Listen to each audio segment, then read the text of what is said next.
Speaker of the House, Newt Gingrich, is with us. How are you, sir? I'm doing well, and I was very proud of the president. I thought he did exactly the right thing yesterday in clarifying what he had meant to say. And I think it's pretty hard, if you read the total quotes of what he said yesterday, pretty hard to have an argument with him. What about my point? And I know that you said you thought that at the time, another report, by the way, has just come out, and I think it's fairly, interesting because it wasn't reported previously, and I think this is a bit of a Helsinki breakthrough, and that is that in the days leading up to Helsinki, the Trump administration maneuvered to constrain Russia's options, the U.S. and Israel exerting military force in Syria and diplomatic pressure on Moscow made clear that Putin would not have a free hand there. And that was all leading up to the summit. And anyway, it didn't really come up. But the National Security Advisor, John Bolton, announced that President Trump was scrapping Obama's policy of allowing Iran a free reign within Syria and would seek a new agreement with Russia that would move Iranian forces out of Syria altogether, which is a big deal. So that, to me, sounds like progress, just like it was just announced the remains of American soldiers from the Korean War will be coming home from North Korea next week. So, things are often a lot deeper than they appear, Mr. Speaker. Well, look, there's no question if you look at how long they met, first of all, there's two of them, and then you look at how long they met with their staffs. As the president has said, they covered a lot of ground.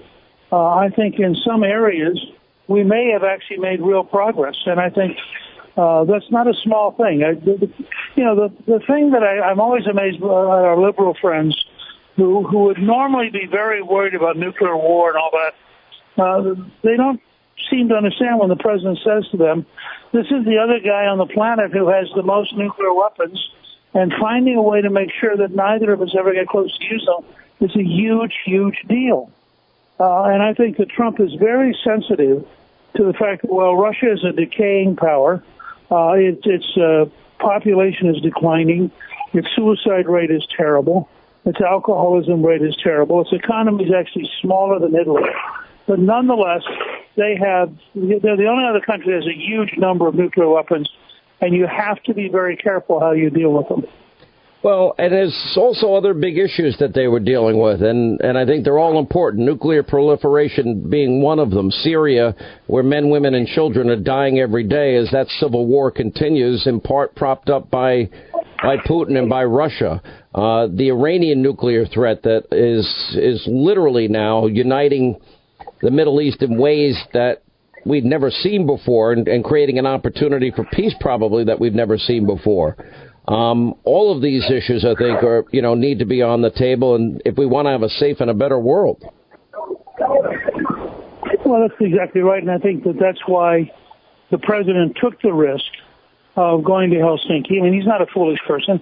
He knows that it is more to Putin's advantage than his, but he also thought that if they could open up a serious dialogue, and apparently they had a very good meeting because it lasted twice as long as they thought it would.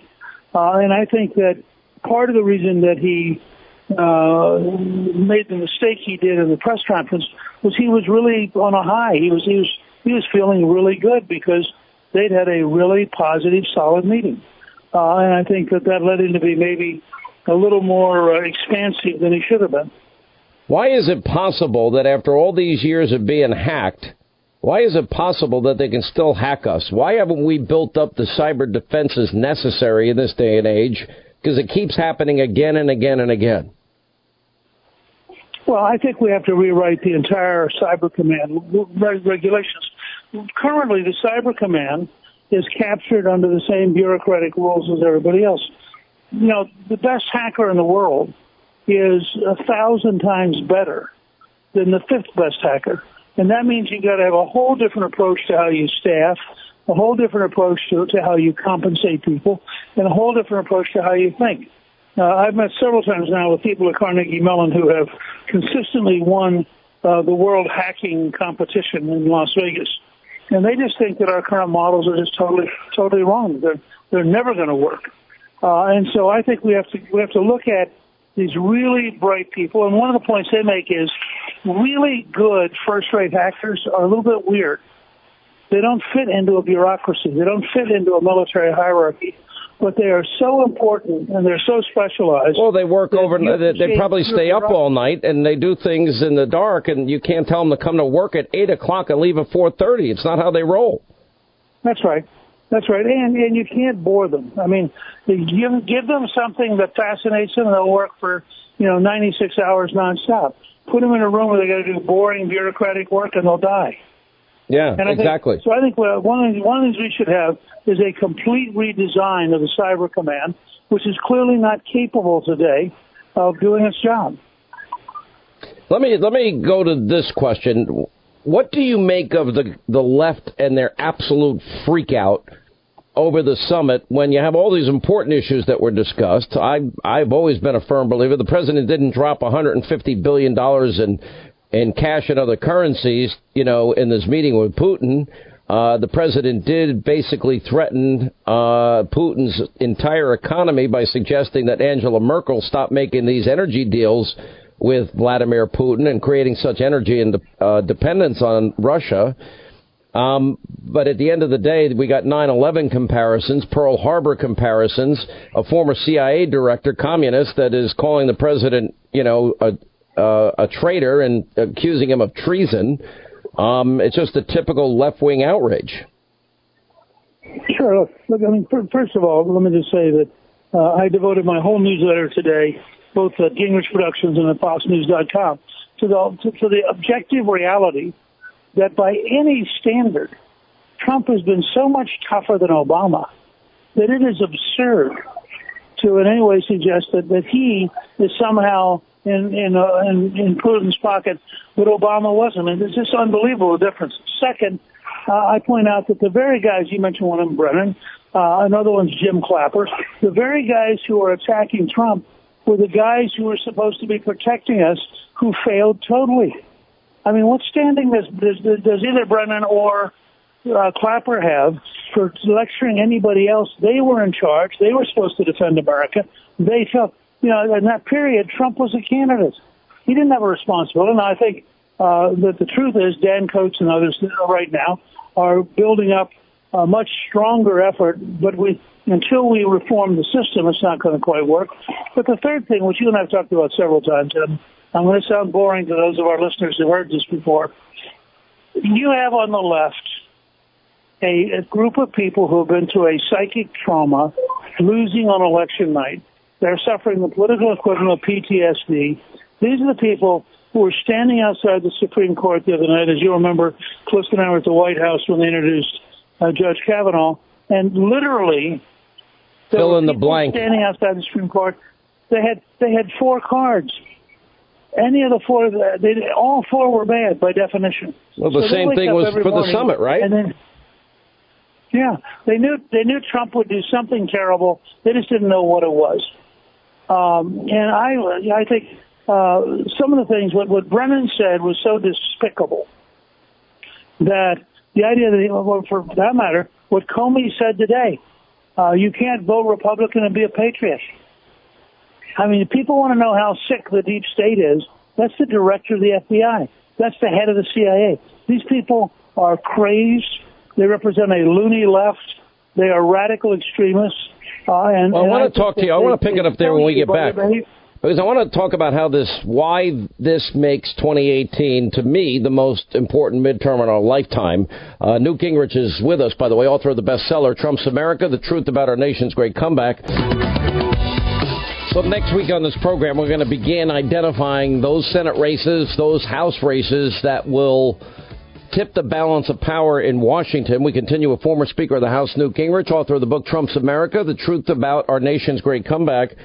I always go back to what works. And I think a lot of this election is about what the Democrats want. Open borders, keep Obamacare, take the crumbs back, impeach Trump, and basically make his life an investigative hell. I don't see anything positive for the American people. But in off-year elections, they're tough. What's the best strategy?